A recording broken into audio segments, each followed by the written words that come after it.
उच्च गति अभ्यास खंड 2 गति 100 शब्द प्रति मिनट। डिक्टेशन शुरू होने में समय शेष है 5 सेकंड।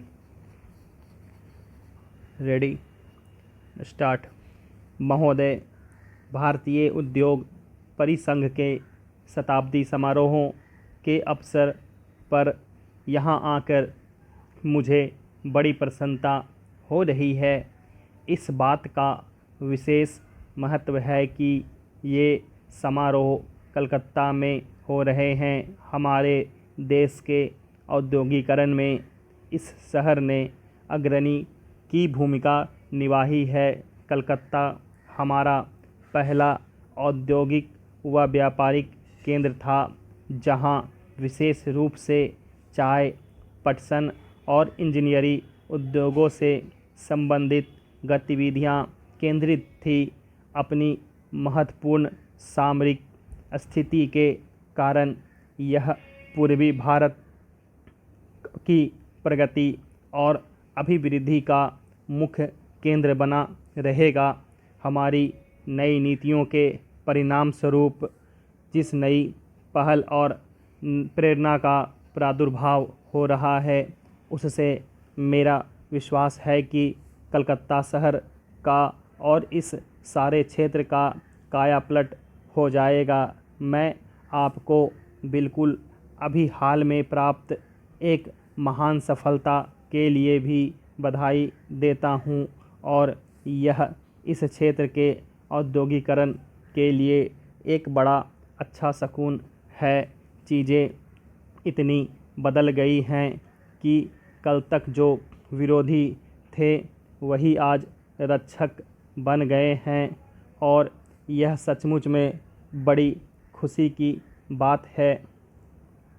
इस खुशी के मौके पर मैं भारतीय उद्योग परिसंघ को बधाई देता हूँ। सन 1895 में केवल 5 इंजीनियरिंग कंपनियाँ इसकी सदस्य थी।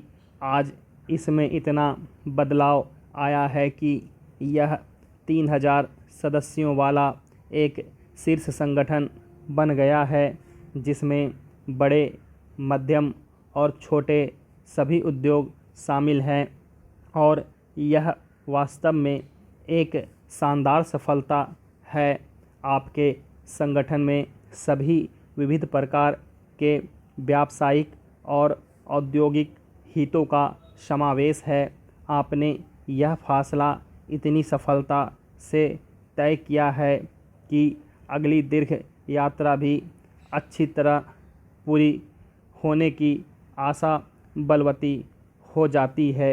जब हम यात्राओं की बातें कर रहे हैं, तो इस अवसर पर यह विचार करना भी उचित ही होगा कि हम कहाँ पर थे, आज हम कहाँ हैं और हमारा लक्ष्य कहाँ जाने का है। 1991 में हमने जिस गंभीर आर्थिक संकट का सामना किया था, मुझे उसके विस्तार में जाने की कोई ज़रूरत नहीं।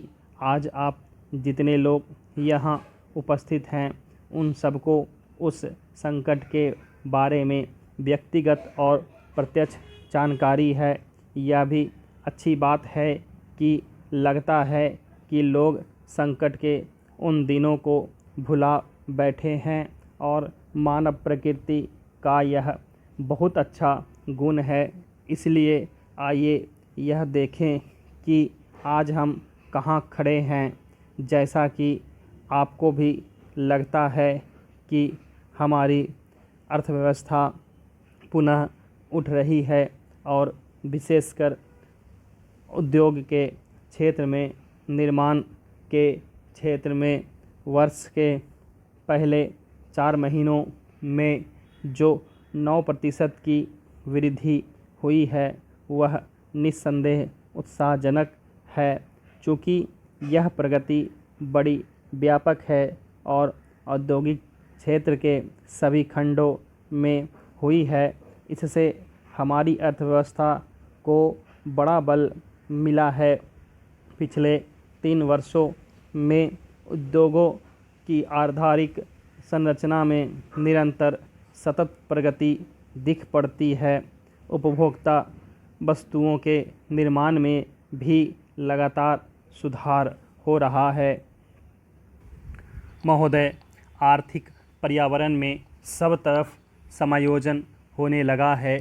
कृषि के क्षेत्र ने आर्थिक पुनरुत्थान में बहुत ही महत्वपूर्ण भूमिका निभाई है और वास्तव में तो इससे हमारी अर्थव्यवस्था के बाकी सभी क्षेत्रों को गति मिली है। हमारे खाद्यान्न का भंडार 3 करोड़ टन से अधिक है और हमारा विदेशी मुद्रा का भंडार लगभग 20 अरब डॉलर का है। इससे हमें अपने पर विश्वास भी होता है और आश्वासन भी मिलता है। यह सचमुच 1991 की परिस्थितियों के मुकाबले भारी परिवर्तन है। आज हम जो यह पुनरुत्थान देख रहे हैं, निस्संदेह यह हमारी कड़ी मेहनत और अत्यधिक प्रयासों का फल है। गांव में किसान ने कड़ी मेहनत की है, कारखानों में मजदूर ने कड़ी मेहनत की है और ऐसे ही मैनेजरों या प्रबंधकों और उद्योग के अग्रणी व्यक्तियों ने की है।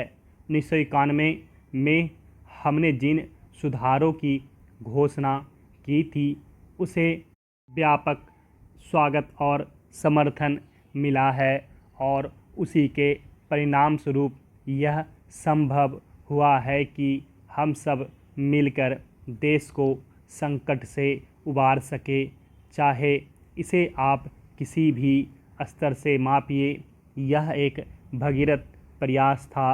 अब तक हमें जो सफलता मिली है उससे हमें उत्साह मिलना चाहिए और हमें नई प्रतिबद्धता के साथ आगे बढ़ना चाहिए।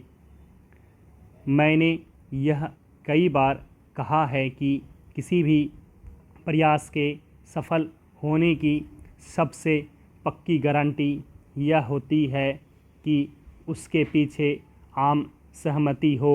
हमारे सुधार अब तक इसलिए आगे बढ़ सके हैं कि उन्हें व्यापक स्वीकृति मिली है।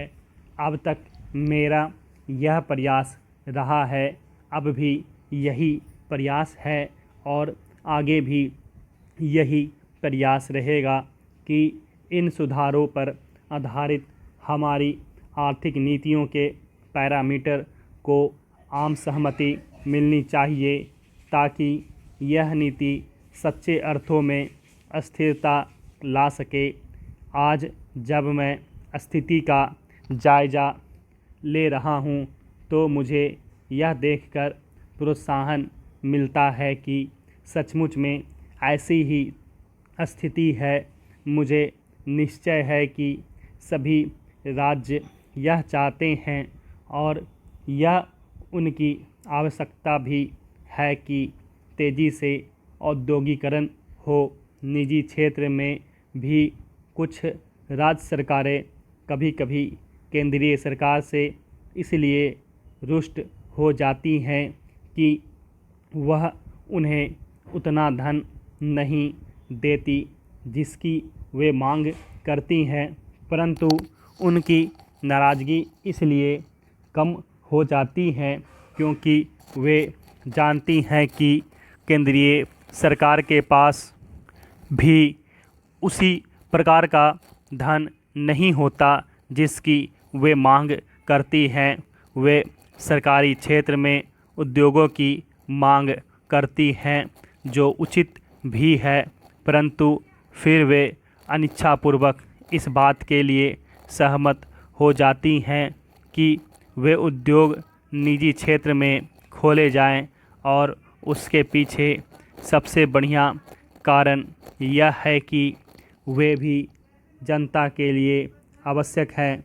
इस तरह विभिन्न कारणों से इन सुधारों या उनकी भावना के प्रति आम सहमति हो गई है। मैं और किसी चीज़ की मांग नहीं कर रहा और मैं बिना किसी हिचक के आज यह घोषणा करना चाहूँगा। स्टॉप।